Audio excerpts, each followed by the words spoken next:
Hey everybody, welcome to the Goose Island VIP lunch here as part of 2017's Migration Week. My name's Mark. Dustin. I'm Dustin, yeah. And we're joined by Paul and Jesse from Goose Island. Paul, you're a brewer, and Jesse is the national brand manager. So let's start with Paul. Tell us about your trek through Goose Island. How did you come to be at Goose Island? Well, I actually was originally brought on about 2 years ago through the tap room. It opened up in May of 2015 at our Fulton Brewery there. I was brought on as a tour guide there. I always had a passion for beer. Been a big home brewer, and eventually I was in the facility enough and pestered the brewers enough that they're eventually foolish enough to give me a job. Aggravated your way into a job? That's nice. Yeah, and now I get to annoy them as coworkers as opposed to a tour guide now. Were you a home brewer before you went to Goose Island? Yeah, I've been doing it for about 5-6 years. Yeah. Love doing it and wanted to do it on a professional scale. So how long? I guess you've just been working. Was Goose Island your first job in the industry? I guess. Or Yeah, I'd done some bartending at a craft beer bar outside of that. Okay. And I did some contract work through Goose too, but yeah. So what made you just pull the trigger and decide? Was it just a dream and you finally decided I got to do this? Oh, I'd saved up enough money that I was willing to take the pay cut to be a brewer pretty much. So I was like, yeah, let's do it. Too cheap to make your own beer. I forgot to say, if anybody has any questions, if you want to come over here to my left, we'll certainly open it up to questions a little bit later. Or if you have something you immediately need to ask, just come over here and I'll hand you the mic. So, Jesse, you're the national brand manager. What is a national brand manager? National brand activation. So I do Activation. All the, I manage all the national events for Goose Island. I started off on the Migration Week team as a coordinator and got to travel the country, the world actually, doing these Migration Weeks, which is kind of like our, behind the scenes we call it our culture tour. Okay. So it's an opportunity for us to essentially bring the brewery on the road. So this week's team, for example, we've got Robbie, who's our national brand ambassador. Nick is the national coordinator. Alex is the smartest guy in the room. He's the QA guy. And Paul, you're a brewer? That's what my shirt tells me. There you go. Yeah. So yeah, it's like, we try to get everybody from the brewery, and kind of the joke that we tell is we're not pretty enough to be promo models, so we send real people from the brewery, Yeah. I can relate to that, yeah. So are you on the road consecutively for every Migration Week? I used to be. Yeah, the last 3 years I was on the road all the freaking time. Yeah. My dog forgot who I was. But now, I've moved on, and Nick's going to be on the road a lot more. Robbie's been on the road, I think, since last year, almost every freaking week. Yeah. Wow. How many cities do you guys go to? This year we're doing 15 national and 7 international. Every year it's changed, right? So last year we did about almost 40 different cities. We're kind of targeting mid-level markets along with the larger markets. This year we're going to larger markets. Okay. So what was your path to Goose Island? I'm a food guy. I've written a couple of cookbooks, and I used to own a catering company, and Goose hired me to do some events, and I've been doing food and beer pairing dinners for a long time. So that's kind of how I snuck in, and there was a part-time job opening while I was waiting for our book to get published. So I'm like, got free time, I'm going to apply for a part-time job. And as the story goes, the guy that went for the coordinator job failed his drug test. No. So they're like, would you want a full-time job? And I'm like, okay. And I've always loved Goose Island. I actually, the first craft beer I ever had was Honker's Ale. Yeah. So Okay, yeah. it was kind of one of those things where I'm like, this is too good to be true. And I took the job, and here I am. So I'm kind of interested. I mean, I think the obvious is we have to ask about the acquisition. What For the one that never happened. I've never acquired anything. I'm just kind of we were at Avery a couple weeks ago over in Boulder, and we were talking about I'm kind of wondering, they're obviously still an independent craft brewery. How's the environment changed at Goose Island since the acquisition? And what is the culture like in general? Because they're real collaborative over there. What's it like at Goose Island as far as making the beer and the whole team? Safer? AB's got quality standards. That's weird. No, I mean, you can talk about the brewing stuff. I'll talk about from the culture standpoint. If anything, it's gotten stronger. We're very autonomous of AB. They really leave us alone. They trust us. With all the acquisitions they have now, they kind of look to us to help lead them as far as culture goes. And realistically, if it wasn't for that, I wouldn't have a job here. Sure, yeah. And no, but yeah, I mean, it really. I know on the outside everybody thinks it's like this big scary thing, but I've never met more passionate people than those that work at Goose Island. You know, we get shit from people, but we just keep going with it. You know, it's. That's what I was going to ask too. If you guys get a lot of negative Yeah. feedback or not. And I get it, man. I'm Yeah. a beer nerd. Before I started working at Goose, I've been doing beer stuff for years, over 10 years. So it's like, I get what people think, but the reality is way much more different than what people think it is. Beer? I mean, it's definitely impacted us on the brewing side a whole lot, but the only thing I can say about that is in a positive light. We have equipment and resources now made available to us that maybe a handful of U.S. craft breweries can say they have. 10,000 barrels at our 30,000 square foot barrel warehouse. We have a piece of mash filter, it's called. I think there's maybe 3 breweries in the United States that own one of those. One of the most like high-tech pieces of brewing equipment you can possibly have in your facility. We have a team of 6 people just like Alex over there doing all our quality for us in the lab there, making sure that we're busting out a consistent product all the time. And, you know, people say craft and they want to think like a nice mom and pop little, you know, Sure. quaint shop, but resources make better beer essentially too, and that's what's made available to us. What's And- your point to consistency? You know, Yeah. if you look at what small breweries strive to be is a consistent brewery. You know, I homebrewed, and when you make different batches, each one's going to taste wildly different. Maybe I'm not a good home brewer, but craft breweries, same thing. You know, now we're working with systems where it eliminates that. You know, so you're having that same beer over and over and over. And say what you want. If you have a Budweiser in China and you go to LA and have a Budweiser, it's Absolutely. going to taste the same. Yeah, we heard that from Breckenridge, talking to them about it as well, that the acquisition helped them to take their signature beers and kind of have that being brewed, and then it allowed them to have more time for experimenting and other things. I know you guys obviously have like the Bourbon County and some other things that you kept more local and didn't go to the InBev brewing, I believe. Yeah. I may have that wrong, but that's No, what that's true. I understand. So have you guys found that to be true? Are you able to experiment more now, or is it kind of the same as it's always been? Or No, I mean that's what you want. You get your core beers, right? To have someone else have that burden. We still have we test the beer every day, so it's not like we're just like, here, go make our beer. These guys are in there every day testing, tasting, but it takes a burden off of us, you know. So these big beers, you could either have a brewery that's making 2 beers over and over, and where's the creativity in that? These brewers would be bored. Now we've got a pilot system. We're doing really awesome, creative beers. So it's, I mean, that's a great thing. So do you have anything in the pipeline that you can announce? Maybe anything special in the works, or? We are doing no. I have a hazy brain right now, so I can't come up with clever things. Take it away, Paul. I don't know what I'm allowed to say. I just make the stuff. They don't tell me Make whether or something not I up. can talk about it. We're doing a barrel-aged beer with Where do you- Fireball. Yeah, no, it's great. Yeah. We want to make more enemies. You can make it with what's that whiskey that was brought from Chicago that Michael Oh, brought? Malort, yeah. Malort, There make you it go. Malort We're beer. acquiring Malort. We're doing a craft Malort. No, we should talk about the foeder projects. Oh yeah, no, Yeah. that's great stuff. We just acquired 6 foeders.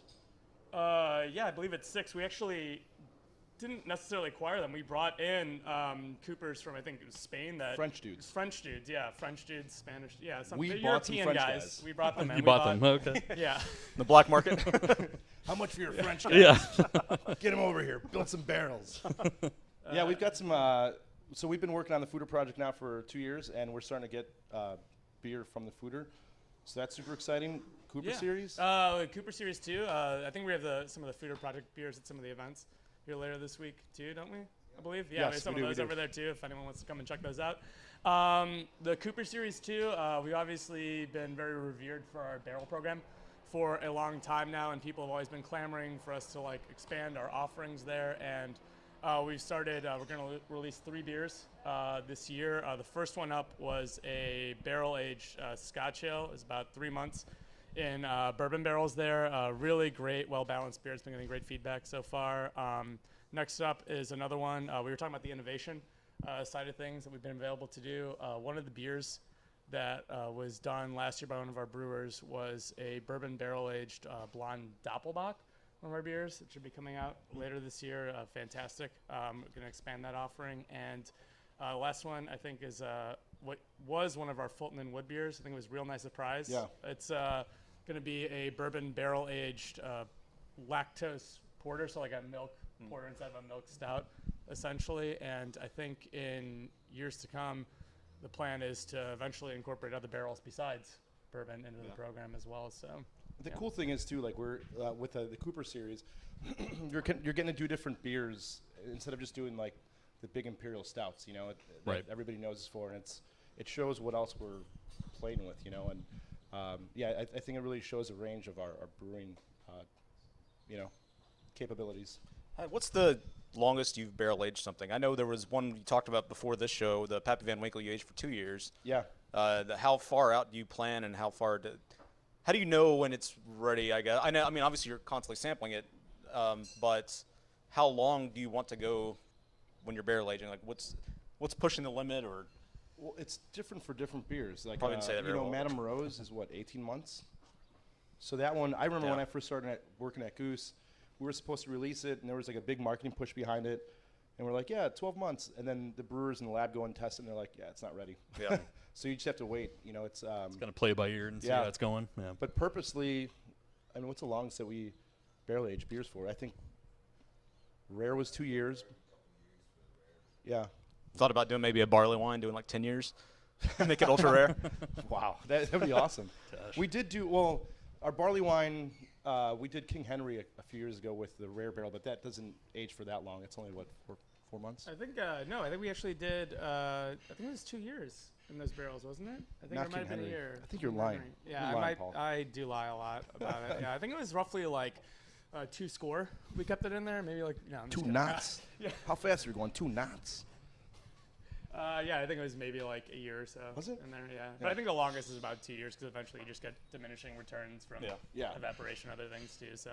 Yeah. So conversely, and this kind of stems from one of the few good questions we got from Reddit. They weren't being complete. We're going to they a won't be dark complete place. a-holes now. Yeah, exactly. No, Yeah. like, You really got to sift through it to find the good ones. Yeah, no kidding. Conversely, from your barrel aging program, the base of the Bourbon County was the Cook Stout, which has always, from what I've heard, was a terrible beer, but it made for a good barrel aged beer. Is that true? The base beer actually is Cook not County a very Stout. great tasting beer at all. Have you thought about just as maybe even like an April Fool's thing, just putting that out 1 year just to see how people respond? Yeah, let's see how that works with people. We're not allowed to have a sense of humor. Put it in Northern Brewer or something. beer Yeah, nerds. let someone do it at home. Yeah. Night Stalker or something like that? Wasn't Night No, Stalker Night a dry Stalker hop was version a of dry that, hop version essentially? of the base beer. But Yeah. a couple years ago, I did like a deconstruction class, the deconstruction of BCS, and I got the brewers to give me some of the non-barrel aged BCS just for people to try it. Yeah. And it was like all these guys were like, yeah, I'm going to get to try BCS. And you give them that, and they're like, oh, what is this? You're like, that's BCS before it's barrel aged. It's just like a very accurate beer.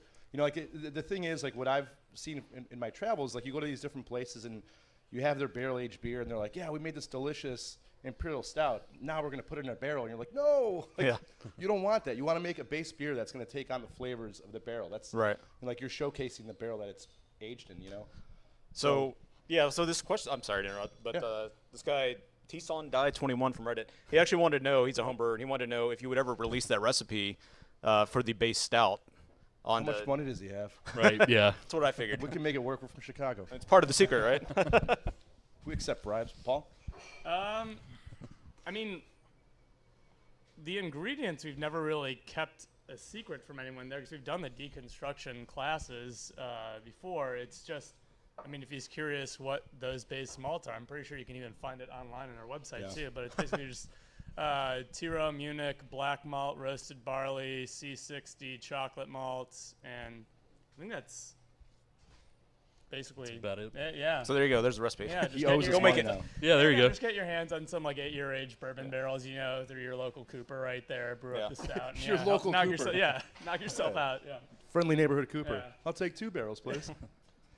So since you're so famous for your barrel aging, how much pressure do you have to continue to evolve that versus going into other styles? Maybe getting a little more trendy with, say, the advent of the Northeast IPA, hazy IPA lately, or I mean, do you Run out of feel a goes lot or of pressure something, to just keep making that barrel age program better and better, or do you have the opportunity, or maybe AB wants you to go in a different direction just to see what else you can tap into? No, I mean, I think that comes from us more than AB. I mean, you always want to. I said this yesterday at one point. Like, if you think you're the best, and I think you've like given up, right? When you're like, I can't get any better, stop, play something else. But for us, we're always strive to be the best at what we do, and as far as like the Cooper project, again, that lets us play with other things. So we're still doing our BCS. It's still going to be great every year, but our brewers get to play around with barrels for other beers. Has there been any push, or maybe it's a capacity issue anyway, to have maybe more BCS available? Or do you guys like having that special release on Black Friday and having it be a little bit more exclusive, and then having other things like IPA and honkers and things be more available? I mean, I mentioned our barrel warehouse before. There's obviously a finite amount of square footage in that facility, and being in the city of Chicago, obviously, property is pricey to expand.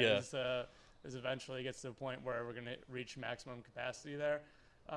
We're constantly trying to expand that program though, but eventually you're just going to reach a point where there's only so much we can brew, there's only so much we can fill, and there's only so many barrels too. Yeah, Fair enough. Yeah. If you think about how many barrels are out there, I've gotten numbers before, and it was like, of all the barrels that are in the United States, I think it's like 70-something% end up going to Scotland for Scotch.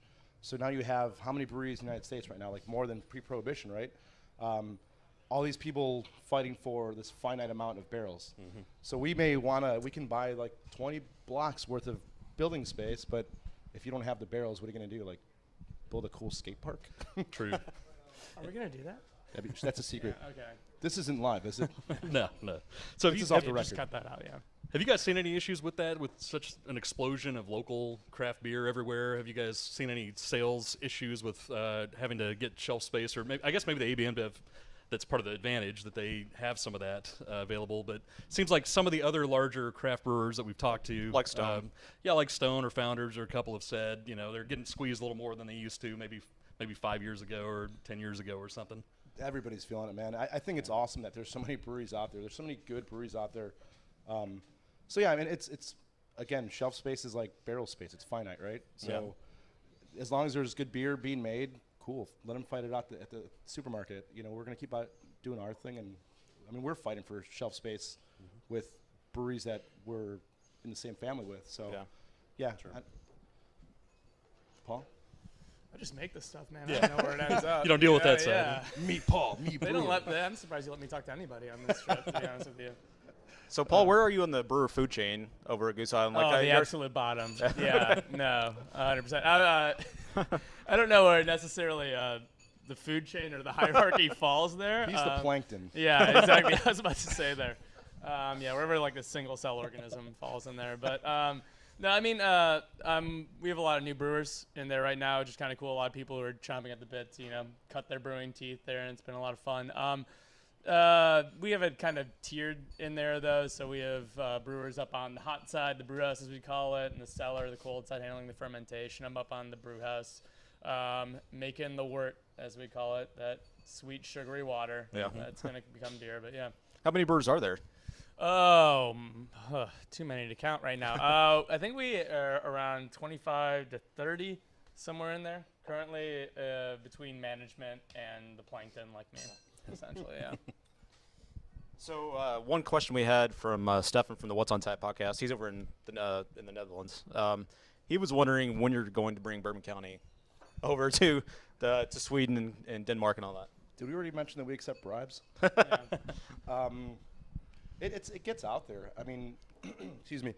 With migration weeks, we try to get BCS around the world, but it's trying to get beer outside of the United States is a big pain in the neck. Trying to get it in Texas is we're like, here, take our good beer, and what is it, TABC, yeah. TABC, man, they're no fun. They're a frequent foe. That sums it up. Yeah.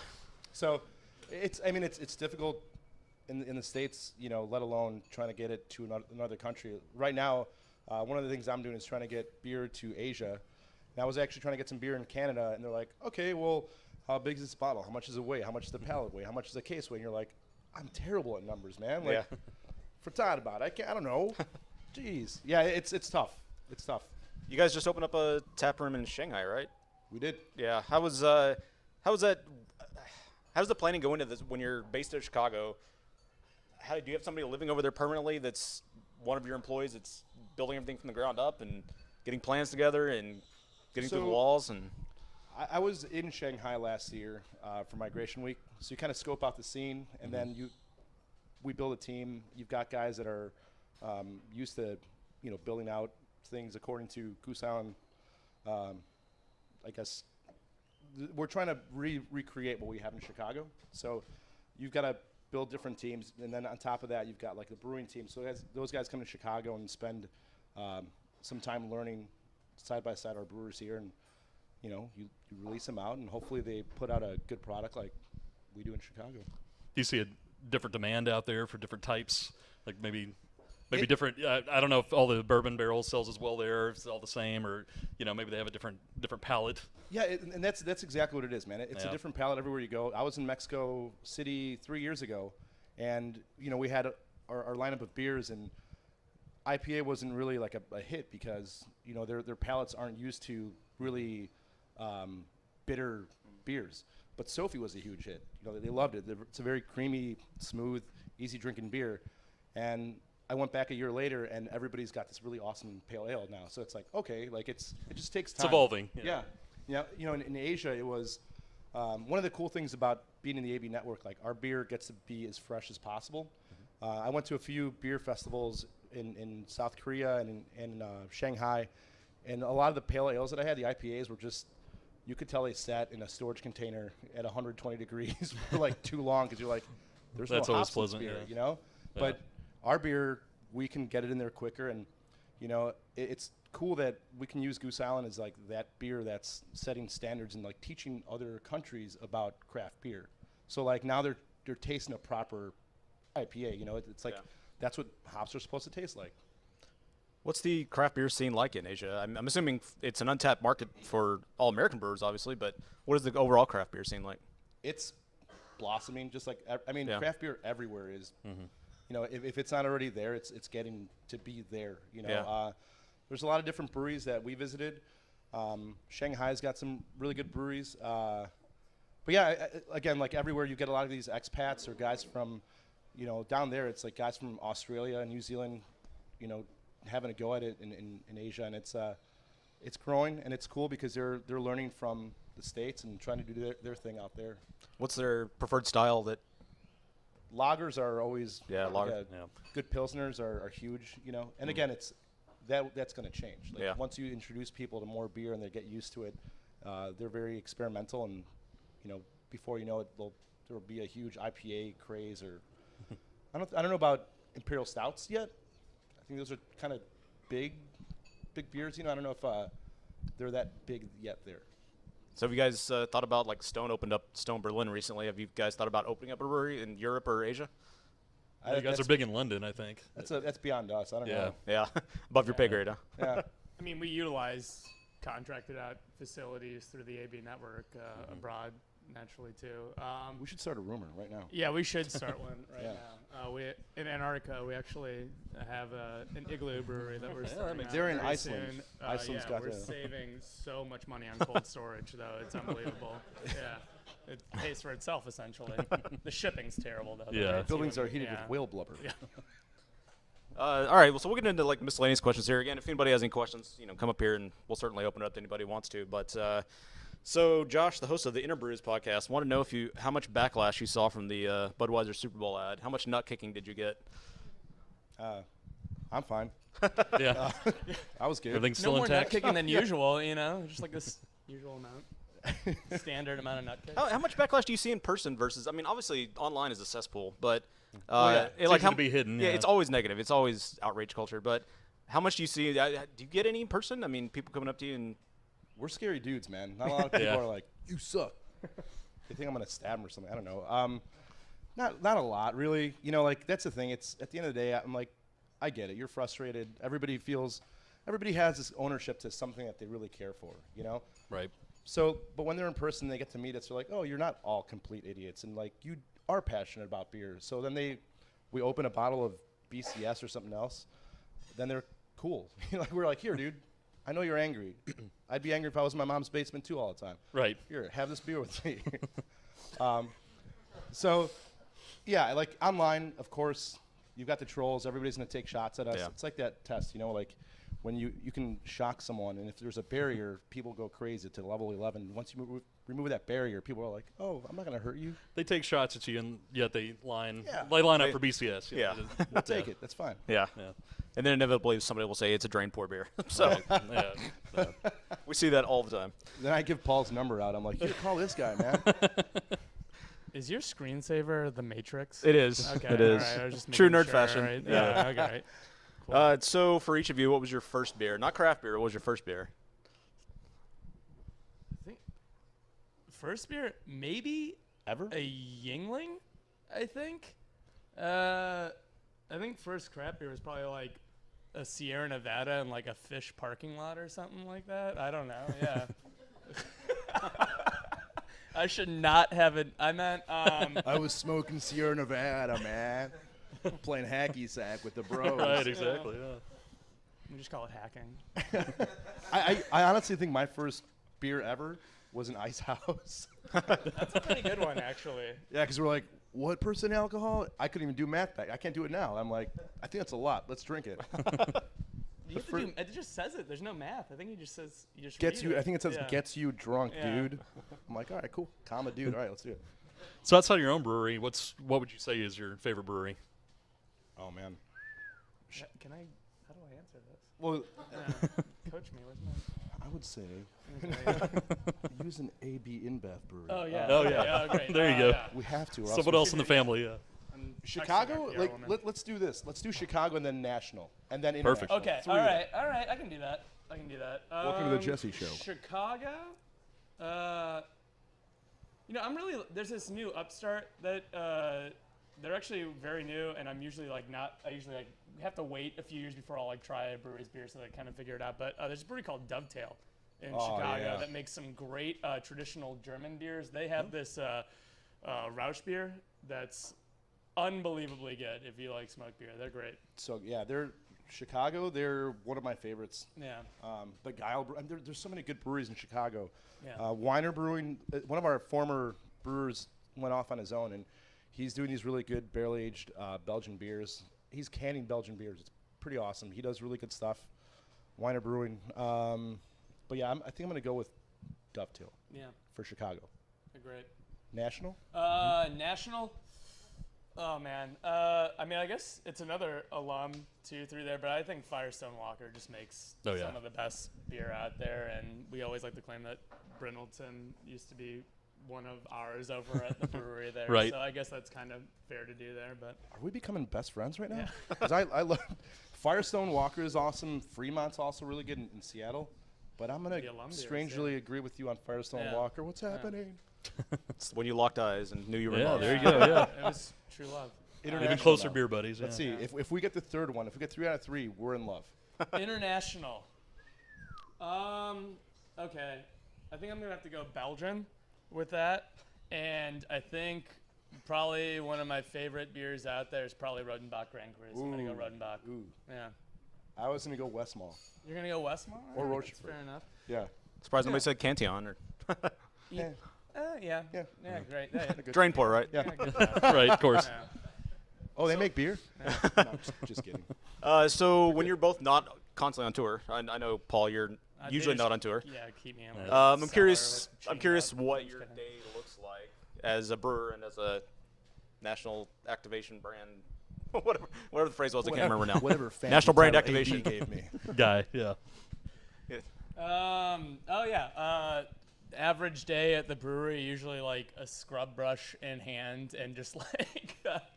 I mean, it's about repetition there. It's a lot of the same stuff, like hauling around bags of grain, weighing out buckets of hops, and making sure that the sugary water ends up in the vessel it needs to be in, and this, specifications it needs to be at. Yeah. As a brewer, are you? I mean, you're here. I know this is like a vacation week, sort of, for you. I mean, you're working, but Oh yeah, it's a rager. no, I'm just wondering how much are you encouraged or does Goose Island ask you to be part of promotional events even within Chicago, like to go out and do stuff and rep They the brand? don't even know I'm here, to be honest with you. I just hopped in Justin's carry-on bag and like signed up for 4 vacation days. I was like, I'm out of here. No, the thing about Goose is it's such a great opportunity from a brewing standpoint because they want you to be like very versatile, to be able to go out and like see the consumers and help educate is a big part of it. All of a sudden you like get this stencil on your shirt and people kind of want to listen to you here and there when you have something to say. So they want to make sure that we can go out there, we can educate the consumer on the product because we want the consumers to be educated because we feel like we make really great beer and we want them to know that. Right. I guess is kind of part of it. So yeah, no, they definitely don't mind. I like that answer. Yeah. Jesse, what's your day like when you're not on tour? Just overseeing migration week, making fun of Nick, his floppy hair. Just, realistically, we've got a lot of national events and just keeping your eye on those and making sure everything that's supposed to be there is going to be there, making sure we've got beers for certain events. We've got brewers for certain events. So, yeah, it's a lot of little things, that can't be overlooked, so you have to make sure you're on top of everything. All right, so Cod from Reddit wanted you to settle the debate. The bottle of Bourbon County says it was first brewed in 1992, but per the Chicago Tribune, they say it was first brewed in 1995. So which one is it in reality? And can you even settle that? He said maybe if you're talking to John Hall. Well, Greg Hall was Greg the one Hall, that I'm made sorry. it. Yeah. Greg Hall stands by 1992, so I'm going to stand by Greg Hall. Yeah. But Josh Noel, I know he's hell-bent on proving that it was 1995. I think they should just jump in pudding and wrestle it out. Yeah. Like, cool, you won, dude. Have a final 1992 it assessment. is. Yeah, no, that'd be good. Barrel aged pudding. Isn't early Split the 90s difference? good enough? Like early Yeah. 90s. Yeah, that's sounds good to me. 1993 and a half. Yeah. That's math. I just did math, sort of. I think I was wrong. Yeah, split the difference and be done Yeah. with it. I Let's don't do know. that. People were Split the wearing difference. flannel shirts or something, I don't Hating know. Grunge Yeah, was it's big. a dirty question for parents, sure. yeah. For the record, Greg still wears flannel shirts. That's true, yeah. He's Yeah. a Generation X, man. Yeah, I don't know. I'm going to go with 92. All right, so do you guys have a favorite? How much Texas craft beer do you get up there? And if so, what's your favorite Texas craft brewery? Ooh. Or beer, conversely. And if you don't have an experience, that's fine too.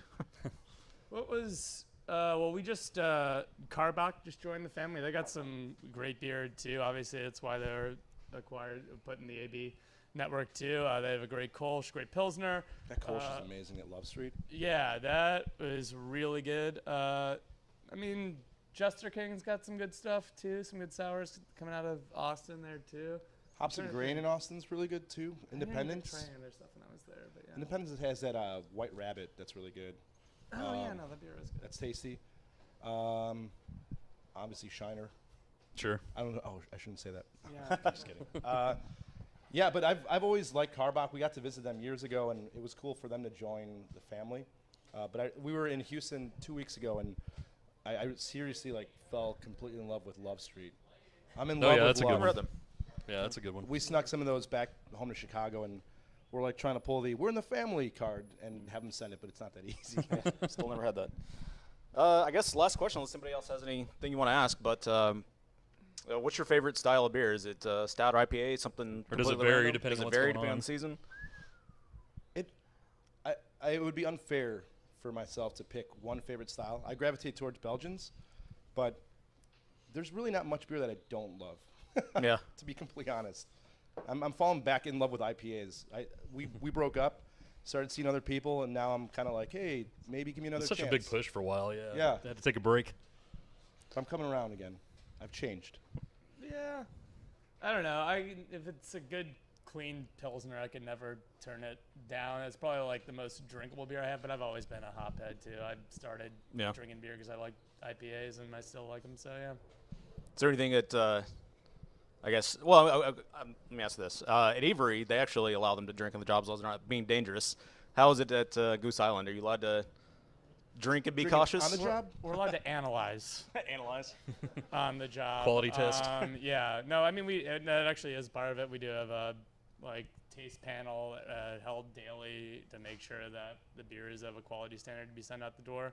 But outside of that, I hear these stories of like these brewers are just like drinking on the job, and I'm like, how are you doing that? I'm like, how are you like operating heavy machinery and lifting all these bags around? I'd be like dry heaving in the corner. Right. Like, you know what I mean? How are you employed? Yeah, I know.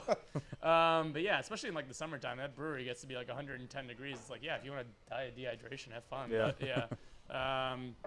Yeah, no, I mean, not that much, really. Yeah. Outside of that. Yeah. Yeah, I'm not too productive after a few Yeah. beers, so I wait till at least 2 o'clock.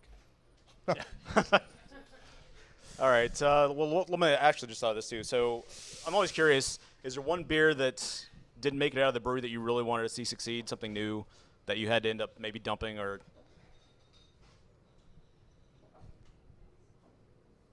and conversely, what's your favorite beer that Goose Island makes? Oh my God! Oh my God! Who's your favorite child? Oh my God, brother! I pick you. Favorite beer? You know, the dump one that I would hope would make it out there. I can't really think of one that got dumped. I'm trying to. Honestly, I couldn't tell you with that one. Favorite beer though. I mean, I've always loved Sophie. I think Sophie's just like a great beer for all occasions. I never don't want a Sophie. I feel like it's such an approachable, such a nuanced, just like great, unique beer. I don't think anyone's making anything quite like Sophie, and I love that beer a whole lot. Yeah, Sophie's one of my favorites. I really love Pepinero. Pere Jacques is amazing, but I'm going to go with Pepinero. Just because the malt bill is... All right, we're not friends anymore. Can I take it back? Yeah. I said Sophie's my close second. I know, I'm just kidding. All right. Anything else, Dustin? No, I think we're good. All right. Here's our local rep, Michael. So Fulton Wood Series is an internal competition. Yeah. Oh my God, no. Who's the best Fulton Wood brewing team up in Chicago? Well, I'm glad you asked. Jesse and I are actually on a Fulton and Wood team together, and our beer is going to be the third release, Q3 this year. We have a name for it. Do you want to? I kind of feel like we should have Robbie say it with this Nespresso accent, but no. Sorry, that's like a little too inside. It's called Le Gardien. It's a beer de garde with pear concentrate added. And we actually just found out that the Fulton and Wood teams have been assembled for next year, and Nick, Robbie, and I are going to be on the team, and that will be the next best. That team sucks. Fulton and what the hell? Dude? It's going to suck Yeah. in the future. But yeah. Yeah, I mean, oh my God, these guys know a lot about beer, you know? You guys know a lot They about know beer. a lot about beer. But yeah, we're coming at you. There's just so many teams every year, so it's like really hard to say like who the best team is. We're always going to say the team that we're on is the best. But I mean, really, like we have so many talented brewers. That's one thing. Like when I go on the road and people say anything, I'm just like, I will put my brewers up against anybody else's brewers. So it would be unfair to say like there's one really great team because they're all really damn good. And the beers that don't make it, like you hear about them, you're like, oh shit, why didn't that make it? You know. But again, that's a testament to the quality of our brewers, the skill of our brewers, and Paul too. I think that kind of goes back to the dumb question too. I think it's more like ideas that don't come to fruition as opposed to like beer that gets dumped is a little bit more. Anything wild, like just completely weird? Paul wanted to do a birthday cake stout. The Paul unicorn? Is that real? That's true, yeah. I wanted to do a Neapolitan IPA. No, I'm just kidding. No, I mean, there's nothing that crazy coming down. There's nothing too crazy. Yeah. You know, I mean, people are putting like bull nuts in beers. You know what I'm saying? Right. Like, how do you get weirder than that? I think you want to make a beer with a purpose, right? You don't want to just be like, what are the craziest ingredients? Stunt like, beer. Yeah, a few years ago, it was like every a-hole's like, oh man, I'm doing this and this and this, and I'm going to make it a stout. And you're like, cool. What was the one here, Rabbit Turds? Rabbit Hole made it wasn't a rabbit exactly. It was in the rabbit family. They made it. It's like apparently you take their fecal matter and somehow you brew the. It was actually really good. Somehow you make it. I don't know exactly how they did. I forget the name of it, and I'm totally spacing. But it was in a little firkin, and they brought it to Untapped or Big Texas. Did I they can't dry remember which. turd it? Like in the Firkin? I I was kind of wondering if that was. Yeah. Triple turded, yeah. yeah, triple turded. That's a great name for a band. I Yeah, it kinda was just really envision them like standing over the whirlpool, like holding these two rabbits, like, come on, Right. do it. Oh. I'm just kind of like, why don't you just make make a good pilsner, make a good, I don't know. That's Yeah, just, make that's a just good me, like, pilsner and then throw rabbit turds in it. Yeah. After you do that. Yeah, make there a you good go. rabbit Yeah. turd pilsner. Yeah. Barrel aged rabbit Come on, Texas. pilsner. Yeah. Put your head out of your ass. Fulton and Wood idea. All right, There we you go. guys. We Yeah. got it already. Rabbit turd pilsner. Brought to That's you your by winner right Goose there. Island. So if you want to see Paul, you can go see him at the brewery every other week, hauling bags around and cleaning tanks. Yeah. If you exciting. Yeah. Jesse, you want to pimp you got a couple of books, right? Man BQ and something else. I'm Oh, good. No? I'm good. I'm not. boy. You I'm can here find them for on work. Amazon. Sure. Yes. What's Man GooseIsland.com. BQ is all about street food, right? Is that? Am I thinking of the wrong one? The second book's street food. Okay. Yeah. Yeah. All right. Well, we won't pimp that. We'll then. see you We'll on talk about tour it. anyway, right? Yeah. Yeah. Just go to all the migration weeks and you'll see Jesse. Yes. You don't want to see me. You want to talk about upcoming migration weeks and what do you have planned in other Yeah, man. cities? We've the next migration week after this, we're going to Phoenix, Los Angeles. It's all on our website, gooseisland.com /migration weeks. But you'll see Nick everywhere. Phoenix, LA, Seattle, #migration week. Thanks, Nick. Denver, we're going to Minneapolis, which is awesome. Milwaukee, Philadelphia, New York, Washington, D.C., Atlanta, Indianapolis, and then we end up in St. Louis. So it's a really awesome tour, and it's a good chance to not only taste a bunch of rare beers that hardly ever leave the brewery, but you get to meet our team. You get to meet the guys that are making the beer and talk to them and, really get to know our culture. And I think as more and more breweries kind of pop up, it's good to know that we are still, we may be owned by a big, rich dad, but we're very small and humble. And, if anybody has a problem with us, come by, visit the brewery, and I'm sure people that sit online and bash us after they visit us will be like, these guys aren't bad. Well, that sounds like a good note to wrap it up on. Thanks again, Jesse you. and Thanks very Paul. much. Yeah, thanks. And thanks to all of you here at the VIP lunch, and thanks above all to Goose Island. Woo! Cheers. Cheers. Cheers.